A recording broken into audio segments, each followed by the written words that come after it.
আমরা জানি fish fry অনেকে অনেক রকম ভাবে করে থাকে, তো আজকে আমি একটা অন্য রকম ভাবে আপনাদের ফিশ ফ্রাই করে দেখাবো। আজকে আমি গোটা তেলাপিয়া মাছের ফিশ ফ্রাই করে দেখাবো। এই তেলাপিয়া মাছের ফিশ ফ্রাইটা কেমন হবে তা জানতে অবশ্যই পুরো ভিডিওটা দেখুন। চ্যানেলে নতুন হলে চ্যানেলটিকে অবশ্যই সাবস্ক্রাইব করবেন। প্রথমেই আমাকে একটা মশলার পেস্ট বানিয়ে নিতে হবে। এখানে আমি 1 চামচ আদা বাটা, 1 চামচ রসুন বাটা, হলুদ গুঁড়ো, লঙ্কা গুঁড়ো,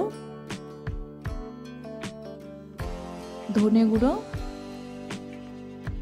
ফিশ কারি মশলা, গরম মশলা, গোলমরিচ গুঁড়ো,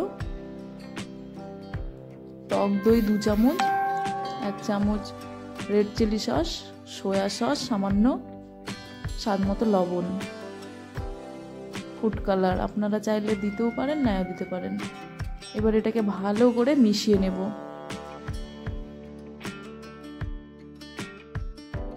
এটাকে ভালো করে মিশিয়ে নিয়ে সুন্দর একটা পেস্ট বানিয়ে নিতে হবে।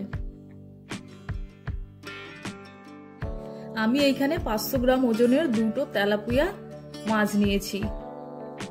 মাছটা কেটে ভালো করে ধুয়ে নিয়েছি। মাছ দুটোর মাঝখানে এইভাবে চিড়ে নিয়েছি যাতে মশলা ভালো করে ঢুকে যায়।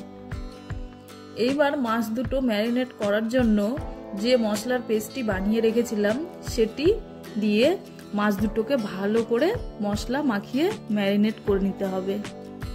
মাছ দুটোকে 10 মিনিটের জন্য রেস্টে রেখে দিতে হবে।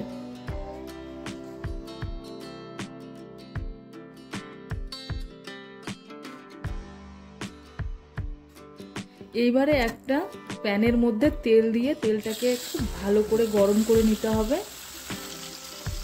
তারপরে এক এক করে মাছ দুটোকে তেলের মধ্যে ছেড়ে দিতে হবে। মাছগুলো যখন এক পিঠ ভালো করে ভাজা হয়ে যাবে তখন মাছ দুটোকে উল্টিয়ে অন্য পিঠ ভালো করে ভেজে নিতে হবে।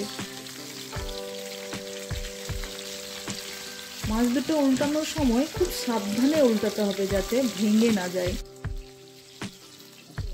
মাছ দুটো ভাজা হয়ে গেলে এইবারে আস্তে করে একটা পাত্রে তুলে রেখে দিতে হবে এবং চাটনির সঙ্গে সার্ভ করতে হবে।